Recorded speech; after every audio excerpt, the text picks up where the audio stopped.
Salam dostlar, kanalıma hoş geldiniz. Bütün dünyada tanınan alimlerin biri olan Albert Einstein'ın bu suretini köpüňiz diýen ýaly bilýänsiniz.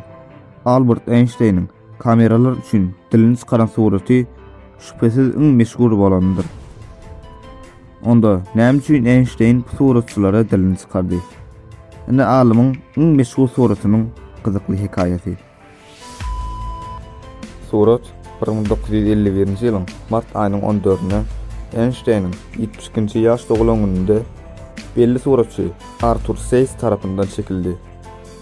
Dogulan gününde iş guramasyndan gaýtyp gelýän wagtynda Einstein'ın iýine düşen suretçiler kamera üçin ýylgyrmagyny gaýşy edýärdiler.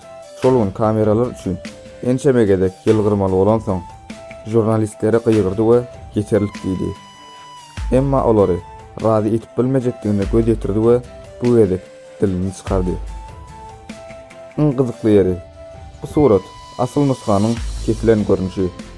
Asyl suratda Einstein aýaly we Lukman Frankl bilen awtologyň ýyzyk oturujynda oturýar.